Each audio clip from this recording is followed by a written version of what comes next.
This isn't your place, my daughter-in-law whispered sharply, her hand still on the dining room door, holding it as though she were guarding a border I had no right to cross. The words did not come like an argument. They came like a verdict, clean and final, as if they had been rehearsed long before this evening. My son stood behind her, eyes lowered, his silence granting her cruelty the weight of truth.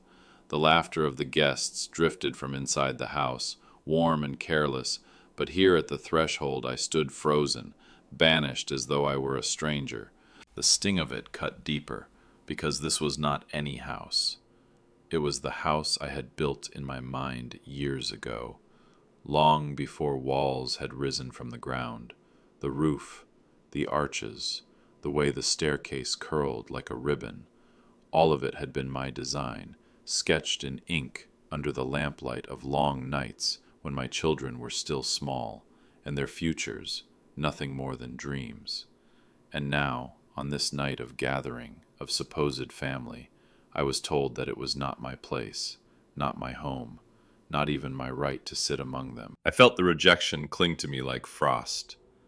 There was no shouting, no chaos, just the quiet cruelty of dismissal. My daughter-in-law's eyes narrowed, searching for any flicker of protest in my face, as if daring me to claim otherwise. My son turned away, ashamed, or perhaps unwilling to defend me. That hurt worst of all.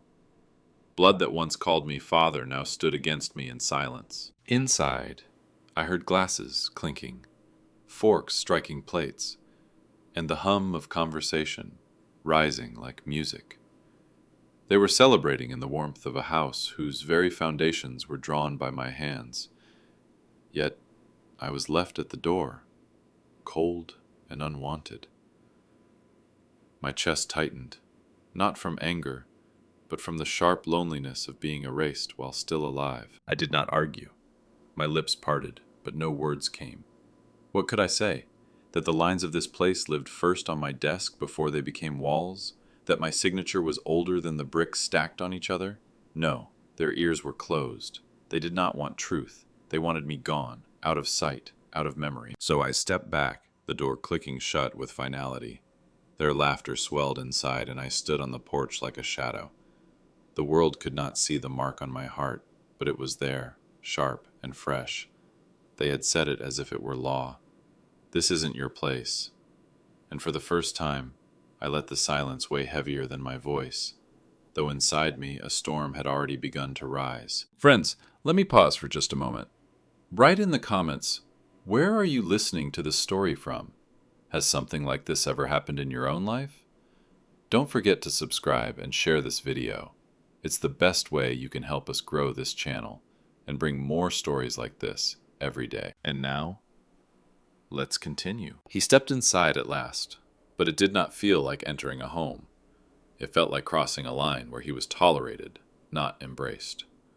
Every chair around the long table was filled with faces that mirrored his own blood, yet not one of them turned toward him with warmth. The laughter continued, but it shifted when he walked in, thinning into awkward silence, then reshaped into whispers that carried the weight of judgment. He did not raise objection. He did not ask for recognition. Instead, he lowered his gaze as though that small act of humility might shield him from their disdain. But nothing could soften the truth of the moment. He was not seen as father, not as grandfather, not as a man who belonged, only as an intruder. The table gleamed under the chandelier. Golden plates and polished silver laid carefully, glasses filled with wine reflecting light. He had been invited, yes, but the invitation was a gesture of duty, not love. Every detail in the room screamed of celebration, yet in that joy, he was the shadow no one wanted near. It was as though his presence disrupted a painting they had carefully staged, a figure that did not belong in the frame. He felt the eyes on him, quick glances exchanged between siblings, a quiet smirk from his daughter-in-law, his grandson's nervous shifting in his chair. Even the air seemed to grow heavy, filled with a silent message louder than words. You should not be here. The laughter returned, but now it was sharper, bending around him like a wall to keep him outside of their circle. Every smile at the table was directed towards someone else, as though his existence at the far end was nothing more than a mistake in the seating plan. And yet, no one dared to remove him outright. They let him sit, but his chair might as well have been placed in exile. Words swirled over the food, conversations about business, success, travel, while he sat in silence. A man stripped of voice in the very home built from his own vision. The betrayal was not in what they said, but in what they refused to say. No acknowledgement, no gratitude, no recognition. Just the steady erasure of a life's work, carried out not by strangers, but by his own. He sat still, but inside his heart ached with the weight of absence. Not the absence of walls or food or light, but the absence of belonging. The cruelest kind of loneliness is not found in empty rooms, but in crowded ones where every face is family, and yet every soul treats you like a stranger. And in that moment, surrounded by blood yet left alone, he realized he was no guest at all. He was a man misplaced in his own creation, a mistake in the story they told about themselves, a presence they longed to erase but did not yet dare to. At first it was small, almost playful, the kind of laughter that wears a mask of harmlessness. They glanced at his old suit, the one he had worn for years, carefully pressed though its fabric had faded with time. A chuckle rose from the younger ones, a whisper about how it looked from another era. He sat quietly, shoulders steady, his hands folded in his lap, but each sound pressed against his chest like a weight. They moved on to his quiet ways, his silence at the table, as though dignity itself had become a flaw. His outdated phone caught their eyes next. One of them leaned back and smirked, pointing it out as a relic, unfit for the shining screens that buzzed in their hands. The laughter grew sharper. What had begun as gentle ridicule soon turned into needles disguised as jokes. They spoke as though he could not hear, or as though his hearing did not matter. "He doesn't even belong here," someone muttered, and it rippled through the table, repeated in softer tones until it became a shared truth among them. Another voice rose, casual, cruel. "He doesn't understand this place." The words landed like stones, heavy and deliberate, chipping away at the walls of respect that should have protected him within his own family. Every laugh that followed pierced deeper, not because of its volume, but because of who it came from. These were not strangers in the street. These were people he had once lifted in his arms as children, people whose lives had been built upon the foundations of his sacrifice. And now they sat, dining on the richness of a house he had dreamed into existence, mocking the very hands that had drawn its breath on paper. He did not speak. He let the storm pass over him, his silence mistaken for weakness, though it was strength. He held his dignity as a shield, though the blows were many. But inside, each mocking smile, each careless laugh tore at the careful stitching of his heart. They thought him small, outdated, misplaced. They saw only what age had dimmed, not what history had built. The cruelest wound of all was not the ridicule itself, but the way no one rose to stop it. His son kept sipping his wine, his eyes fixed on the glass. His grandson, who should have known better, joined in with nervous laughter, eager to belong to the crowd. And so he sat, mocked not for what he had done wrong, but for what he had become in their eyes, a relic, a mistake, an outsider in the very place that had once been his greatest gift. It was not the sting of strangers that broke him that night. It was the quiet betrayal of his own blood. His son, the boy he had once carried on his shoulders through unfinished streets, the boy who had watched him sketch lines late into the night, now avoided his eyes as though meeting them would ignite shame too heavy to bear. The son's silence was not neutrality. It was permission. Permission for others to laugh, permission for his wife to smirk, permission for his father to be erased. The daughter-in-law sat tall in her chair, her smirk sharp as glass. In her gaze there was no gratitude, no respect, only a cold satisfaction, as though she had won a silent battle. Every flicker of her eyes reminded him that she believed the house belonged to her world now, not to the man who had given it life on paper. Her smile carried cruelty not of strangers, but of someone who believed she had the right to rewrite history. And the grandson, the one who bore his blood, his name in middle letters, his eyes when he was younger, shook his head in subtle embarrassment. That small motion carried more weight than words could. It was the motion of someone who no longer wanted to be linked to him, someone who believed the whispers of irrelevance, someone who thought legacy was an old suit and nothing more. The betrayal pressed deeper because it was not loud, not dramatic, but woven into small, deliberate absences, averted glances, mocking silence, the refusal to defend. Every detail told him he was no longer seen as father, as grandfather, as man. He was a burden they endured, a mistake they would rather not explain. Betrayal by blood is unlike any other wound. It cuts into the soul where no bandage can reach, leaving scars invisible but eternal. As he sat there, watching his family turn away from him, he realized something far heavier than their ridicule. They no longer wanted his presence, only his absence. They wanted the walls he had given them, but not the man. They wanted the roof, but not the architect.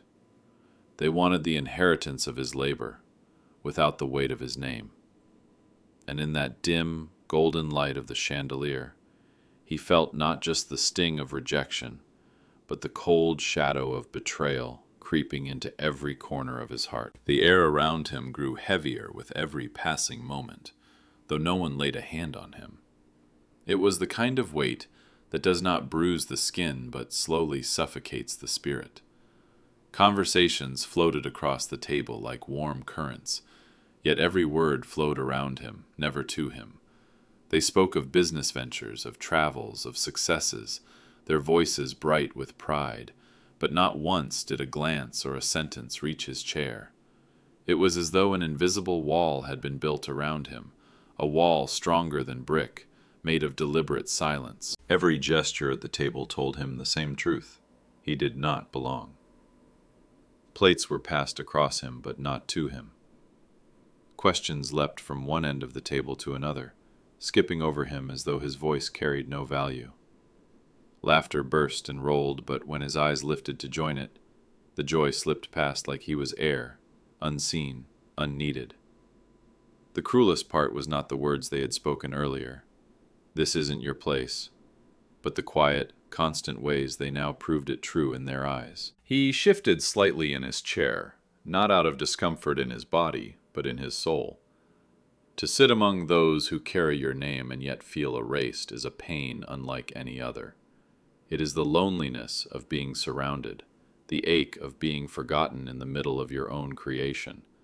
The chandelier above cast its light on everyone equally, yet he sat in a darkness no one else could feel. The smirks, the sidelong glances, the deliberate avoidance, all of it pressed down until even breathing felt like labor. He did not try to speak again. He already knew his voice would only fall into silence. He looked at their faces, one by one, and realized he was no longer father, no longer guide, no longer elder.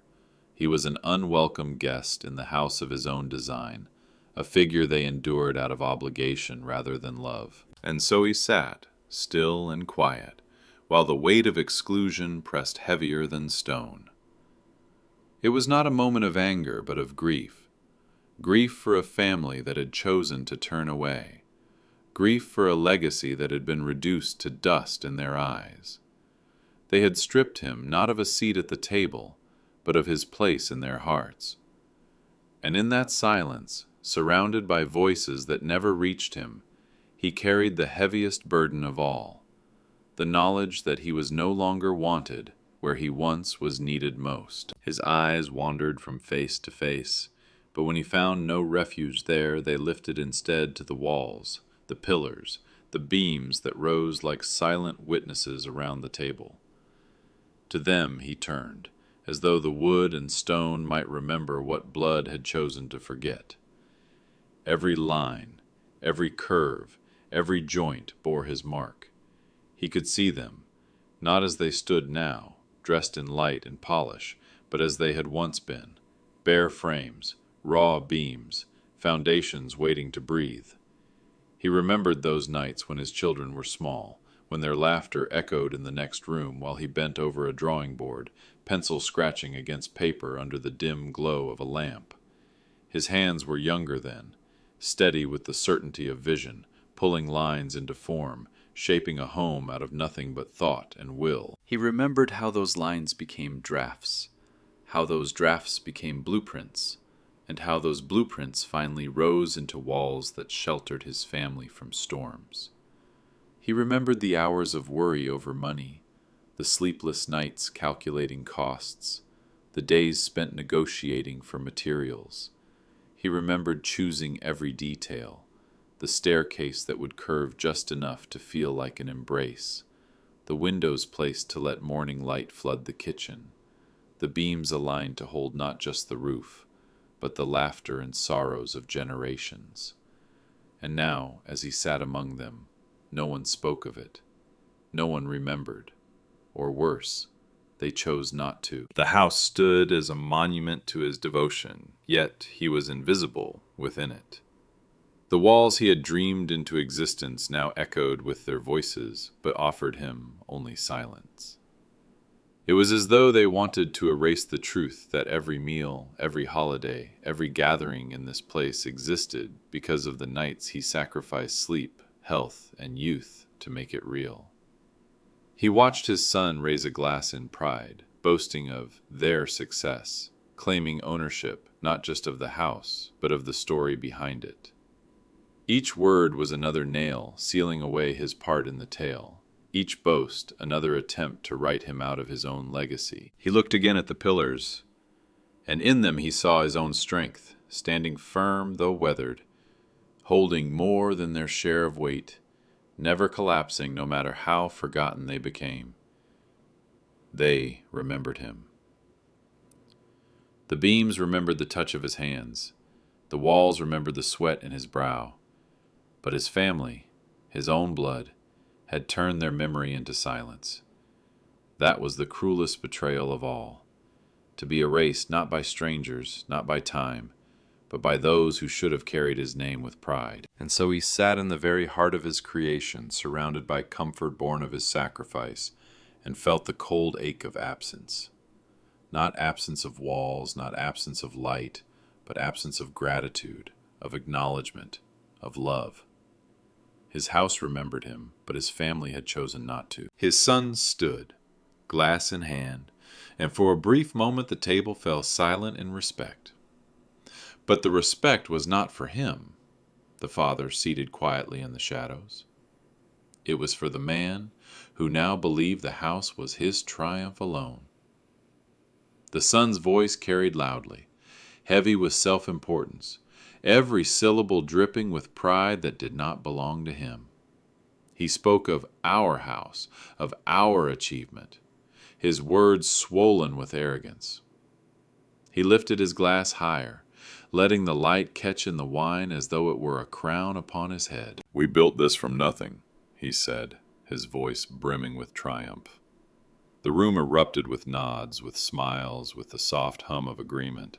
But never once did his eyes turn toward the man who sat only a few chairs away, the man who had first placed pencil to paper, the man who had imagined these walls before a single stone had touched the earth. He was invisible, erased, even in the telling of a story that began with him. Every boast was a knife driven not into flesh, but into memory. To hear his son speak with such certainty, as though the sacrifices of the past had never existed, was to feel himself cut out of his own life. He remembered nights of hunger when money for food had been traded for money for bricks. He remembered the winter when his hands cracked from cold drafts while sealing frames, working alone because the budget had run thin. He remembered carrying his boy, that same son, on his shoulders to show him the first beams rising from the ground, telling him, "This will be your home, your children's shelter, your inheritance." And now that boy, grown into a man, stood tall and proud, speaking as if he himself had built it all with bare hands, as if he had carved vision from stone. There was no mention of sleepless nights, of bent backs, of ink-stained fingers, no mention of the father who had carried the burden, just a story rewritten to center himself, told boldly to an audience too eager to believe it. The father sat quietly, hands clasped in his lap, his face unreadable. Inside, the ache swelled, not out of envy but out of grief. To be robbed of credit by a stranger wounds the ego, but to be erased by your own son wounds the soul.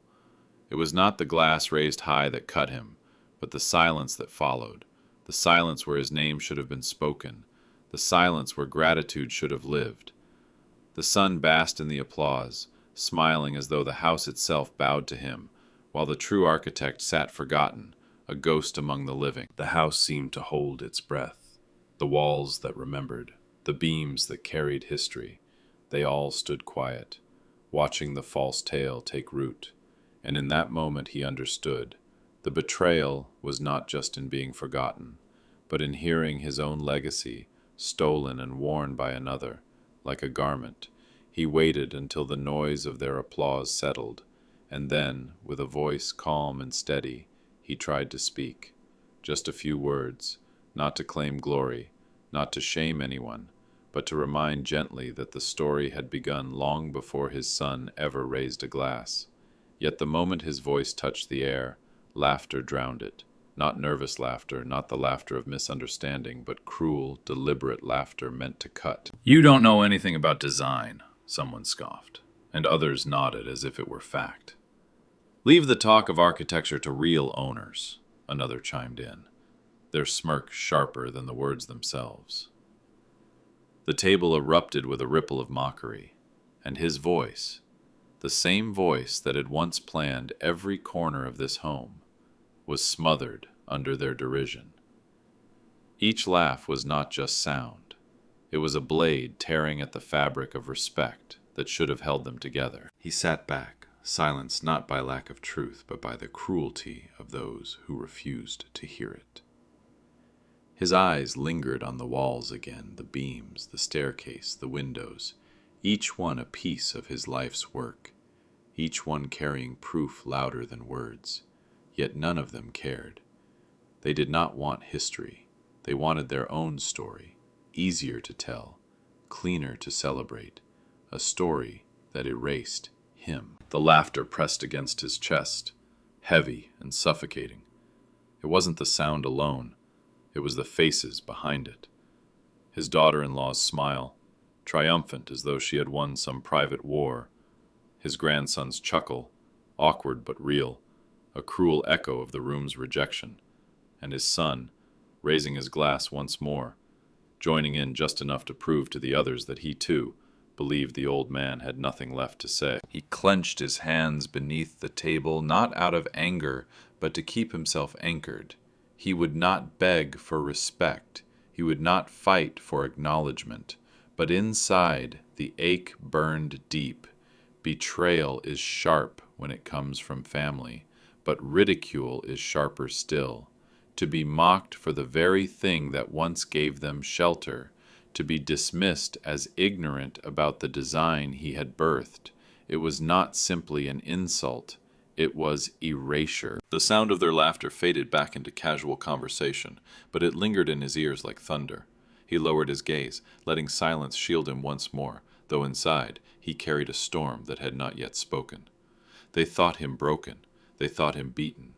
But truth has a patience stronger than pride, and even laughter cannot bury it forever. That did not fit, but was paraded proudly before the world. He said nothing. His lips pressed shut, a fragile barrier, holding back the words that burned in his chest. His hands trembled beneath the table, hidden from sight, but not from the truth that caused them to shake. It was not weakness that moved them. It was the unbearable weight of memory, of sacrifice, of years of toil that could not be spoken in a single sentence. He carried too much inside him, too many nights bent over drawings, too many mornings spent balancing bills against bricks, too many hours building not just walls, but futures. They thought his silence was surrender. They mistook his bowed head for defeat. But within him dignity sat like a shield. He would not lower himself to their level, would not battle for scraps of respect in a room that had already turned against him. Dignity held him upright, even as mockery circled like vultures overhead. He had lived long enough to know that truth, though buried, has roots too deep to be pulled out by laughter. Time itself would uncover what they tried so hard to erase. He felt the storm rise inside him. Not a storm of rage, but of patience. Every insult, every scoff, every careless laugh added weight to the silence he carried. And silence, when it waits long enough, becomes heavier than any words. They thought they had silenced him, but they had only sharpened the moment when truth would finally speak. He did not know if it would come tonight or another day, but he knew it would come, and when it did, their pride would crack beneath its weight. Around him the room carried on. Glasses clinked, forks scraped plates, conversations swelled with false brightness. Yet in the center of it all sat a man who looked defeated only on the surface, while inside he held the quiet resolve of someone who has already seen beyond the moment. He had lived too long, given too much, to crumble at a single table. They could not see it yet, but the very house that held them up was already whispering the truth. A truth written in lines of ink, in beams of wood, in stone that still remembered his name. So he kept his silence. Not because he was broken, but because dignity spoke louder than his voice ever could. He knew mockery was fleeting, but legacy endures. And as they laughed, as they feasted, as they pretended he was no one, he sat steady, waiting, knowing that the moment would come when silence itself would be shattered by undeniable proof. Beneath the laughter, beneath the clinking of glasses and the hum of conversation, his hand moved slowly, almost unconsciously, to the pocket of his worn jacket. The fabric was frayed at the edges, softened by years of use, but within it lay something untouched by time. His fingers brushed against the folder, and for a moment the weight of exclusion pressing down on him seemed to shift. There it was, his quiet companion, his sleeping truth, his last unshakable witness. The folder had yellowed with age, the corners softened, the paper bearing the marks of years carried close, yet inside, untouched by mockery, preserved against indifference, lay the blueprint. The architect's original lines stretched in perfect order, ink still crisp, ink that had not faded despite the decades. Every curve, every measurement, every detail was his own hand, and at the bottom, bold and undeniable, was the signature, his name. The proof they thought they had buried under arrogance, the justice he had carried in silence all this time. He pressed his palm against the folder, not to pull it out yet, but to steady himself. It was not revenge he felt coursing through him. It was vindication, waiting in silence. They laughed, they boasted, they erased him with words. Yet he alone held the truth that no laughter could erase. The walls of the house might hide his story, but these papers carried it openly, faithfully, as though time itself had chosen to preserve his honor. He thought of the nights when he had hunched over the drawing board, the lamp spilling its weary light across the table. He thought of the lines he had drawn, not as mere work, but as a father's dream of shelter for his children. He remembered placing his signature at the bottom, a quiet vow that one day this would stand and that it would last. Now, decades later, the house still stood tall, filled with warmth and voices, but his children had forgotten. The paper had not. He gripped the folder tighter, feeling its edges press into his palm. He knew the moment would come when silence would no longer be enough. He did not crave their shame, but he longed for truth to breathe. This blueprint was not just paper. It was memory, sacrifice, devotion. It was the living proof that their mockery was hollow, their pride borrowed, their arrogance built upon foundations they could never claim as their own. And so he waited, patient as stone, with the folder resting in the shadows of his jacket. Time would call for it soon, and when it did, the laughter at the table would falter, the arrogance would stumble, and his name, long silenced, would rise again, carried not by his voice, but by ink that had endured when even love had failed. The words came again, sharper this time, as if they wanted to seal him out of existence altogether. "This isn't your place. You don't belong here." They landed like hammers on stone, and something deep inside him shifted. For a moment the laughter carried on, careless and cruel, but then he moved, slowly, deliberately, and the air in the room changed. Chairs creaked as heads turned, conversation stumbled into silence. He rose from his seat with the weariness of years, yet with a gravity that pulled every eye toward him. He did not shout. His voice did not thunder with anger. No defense, no argument left his lips. His silence was heavier than fury, his composure sharper than rage. While they watched, waiting for him to leave, he reached into the pocket of his worn jacket and drew out the folder. The leather creaked softly as he laid it in his hands, its edges worn but its contents unbroken. He held it as one holds a truth too sacred for speech. The room fell into stillness. The smirks faded. Even the wine glasses seemed suspended in midair, waiting. He stepped closer to the table, his movements unhurried, and placed the folder on the polished wood. The sound was soft, almost delicate, but it carried more weight than any insult spoken that night. It was not a weapon of vengeance. It was a mirror, prepared to reflect back everything they had tried to deny. He did not open it yet. He let the silence work, let it press against the room as his dignity had pressed against their scorn all evening.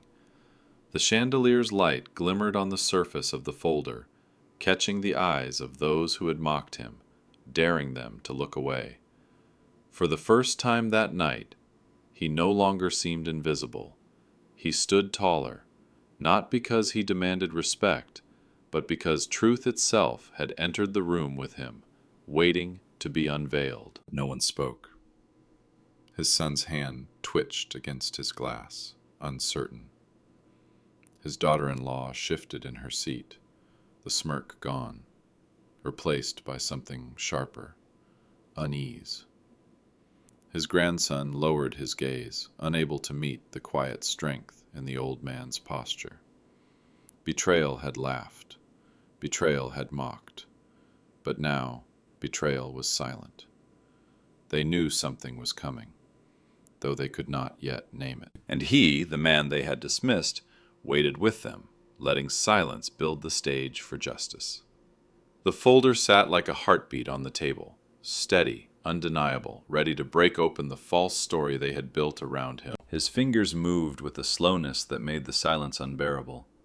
He lifted the flap of the folder, as though opening a sacred text, not hurried, not rushed, but with the calm precision of a man who knew that what lay inside would change everything. The paper crackled softly, the sound of years preserved. Then he spread it open on the table, and the world within the room shifted. Lines, precise and steady, unfolded across the page. Measurements ran like veins, steady and exact, the geometry of vision captured in ink.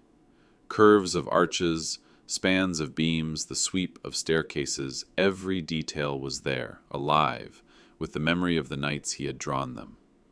The lamplight caught the paper, and the seal of the architect gleamed faintly, still proud despite the age. It was not just a drawing, it was testimony, It was truth made visible. And then, at the bottom, in unmistakable ink, bold and unerasable, lay his signature, his name. The very name they had mocked, the very man they had dismissed as irrelevant, erased, outdated. There it was, not on his lips, but immortalized on the paper that bore the bones of the very house they sat within. Gasps broke the silence. His daughter-in-law's smirk shattered, her face paling, as though the ground had shifted beneath her chair. His son's lips parted, words caught in his throat, but nothing came. The grandson, wide-eyed, leaned forward, his mouth open in disbelief. The blueprint glowed under the chandelier, a mirror reflecting their betrayal back at them. All their laughter, all their scorn, all their words of, "This isn't your place," collapsed in an instant. The room that had mocked him was now trapped by the undeniable truth inked onto fragile paper that had endured longer than their pride. The walls seemed to breathe again, the beams standing taller, the very house itself rising in silent agreement. He was the one. He had always been the one. He did not gloat. He did not move. He simply let the truth lie bare on the table for them to see. Every line drawn was a line of his life, every measurement a fragment of his sacrifice, every stroke of ink a piece of his devotion. The blueprint was more than design. It was his soul laid down in ink, proof that his place was not given by their approval, but written into the very foundation of the home they claimed as theirs. And in that moment, the house no longer belonged to their pride or their arrogance. It belonged to him, not by possession, not by inheritance, but by truth undeniable and unerasable. The silence that followed was heavier than any insult he had endured that night. It was not the silence of dismissal now, but the silence of shame, raw and suffocating. His son's pride, so loud only moments ago, melted away. The glass he still held in his hand trembled, the liquid inside shivering with the weight of truth.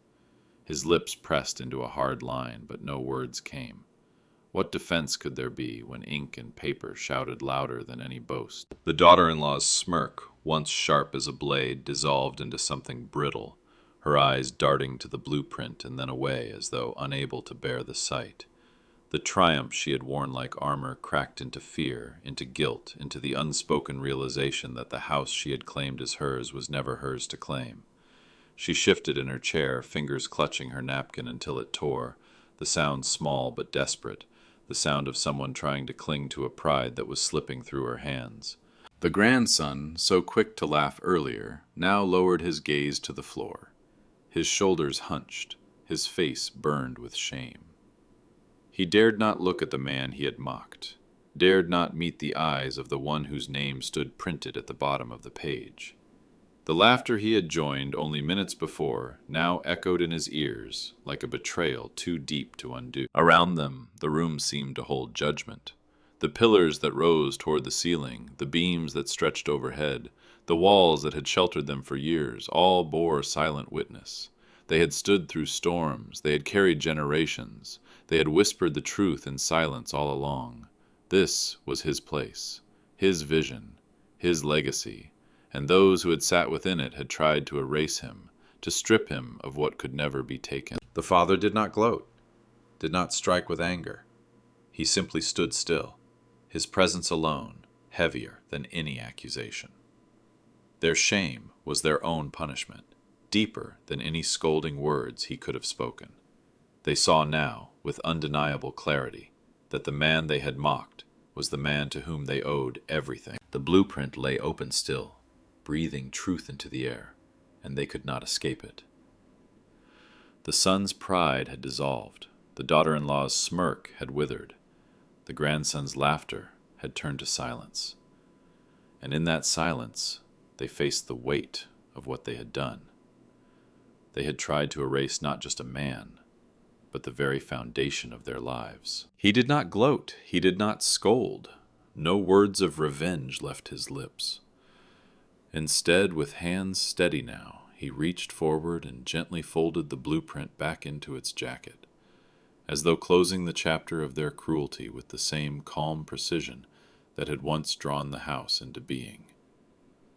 The paper made a soft sound, fragile but final, and in that sound was a judgment sharper than any argument. He slid it back into the pocket of his worn coat, adjusted the collar at his neck, and rose slowly to his full height. For a moment it seemed as though the room itself shrank. The chandelier's glow fell across his shoulders, casting his figure in light, while those seated remained bowed under the weight of shame. He did not need to raise his voice. His silence was heavier than rage, his composure louder than insult. Where they had mocked him, he stood, unbroken. Where they had tried to erase him, he rose larger than the walls around them. The son, once boasting, could not lift his eyes. The daughter-in-law, once smirking, sat stiff and pale. The grandson, once laughing, now shrank into himself. But he did not look at them with triumph. He gave them nothing they expected. No fury, no bitterness, no demands. He only gave them the unshakable presence of dignity, and that cut deeper than any anger could. It was the dignity of a man who no longer needed their recognition because truth had already spoken for him. It was the dignity of someone who had given everything, and though betrayed, remained untarnished. In his silence there was power, in his calm there was judgment, and in his simple act of standing tall there was justice no laughter could undo. The room stayed hushed. Even the house seemed to hold its breath, its walls watching the man who had given them form reclaim his place without a single word. The blueprint was back in his coat, hidden once more, but it no longer needed to be shown. The image was seared into their memory, unerasable, undeniable. His legacy was not in the paper, but in him, in the dignity with which he carried himself, taller now than anyone who had once tried to belittle him. And so he stood, calm amid their regret, his silence the final word. He turned from the table without a word, his steps unhurried, his back straight. The same feet that had once walked through mud to check the foundation now carried him across polished floors, floors that would not exist without his vision. Every board, every beam, every brick seemed to echo beneath him, as though the house itself recognized its maker. He did not pause, did not glance back for permission or pity. He walked with the quiet certainty of a man who had nothing left to prove. Behind him, the whispers began. No longer laughter, no longer sharp jokes thrown like stones, but whispers that trembled with awe. It was not the kind of awe reserved for grand speeches or thunderous anger. It was the awe that comes when truth has finally been revealed, undeniable and absolute. His name had lain in silence too long, but the blueprint had spoken louder than any voice could, and its ink could not be erased by time, nor mocked away by arrogance. His son sat frozen, staring at the place where the papers had rested, the glass in his hand forgotten. He heard the whispers rising around him, and every one of them cut at his pride. The daughter-in-law clutched her napkin like a lifeline, her face pale, her eyes flicking between her husband and the old man walking away, as though suddenly realizing that the house she had treated as hers would never, in truth, belong to her name. The grandson stared at the floor, shame hot on his cheeks, the echo of his own laughter now unbearable. None of them dared to speak, because the house itself seemed to silence them, its walls heavy with the weight of memory. As he moved toward the door, the legacy followed in his steps.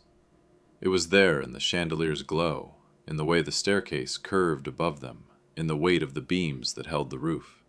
His name was written not only on paper, but in every corner of the home, in ink, in stone, in sacrifice. They could no longer call him an outsider, for he had proven beyond denial that his presence was stitched into the very bones of the place. They could no longer laugh, for the echo of their mockery would always be answered by the truth of who had built the life they enjoyed. He reached the doorway, adjusted his coat once more, and stepped into the night. The cold air embraced him, but it did not feel like exile. It felt like freedom. He left them behind with their shame, their silence, their broken pride. What they had tried to bury, he had uncovered with nothing more than folded paper and quiet dignity. His justice had not been shouted, it had been revealed. His victory was not anger, it was legacy. And so he disappeared into the darkness, while inside the house no one touched their food, no one raised a glass again. They sat in the silence he had left behind, knowing it would never leave them. From that night on, every step they took within those walls would remind them of him. Every glance at a pillar, every curve of a stair, every stone in the foundation would whisper his name. Undeniable, unerasable, carved not in anger, but in ink and stone, the legacy of the blueprint and of the man who had carried it all along.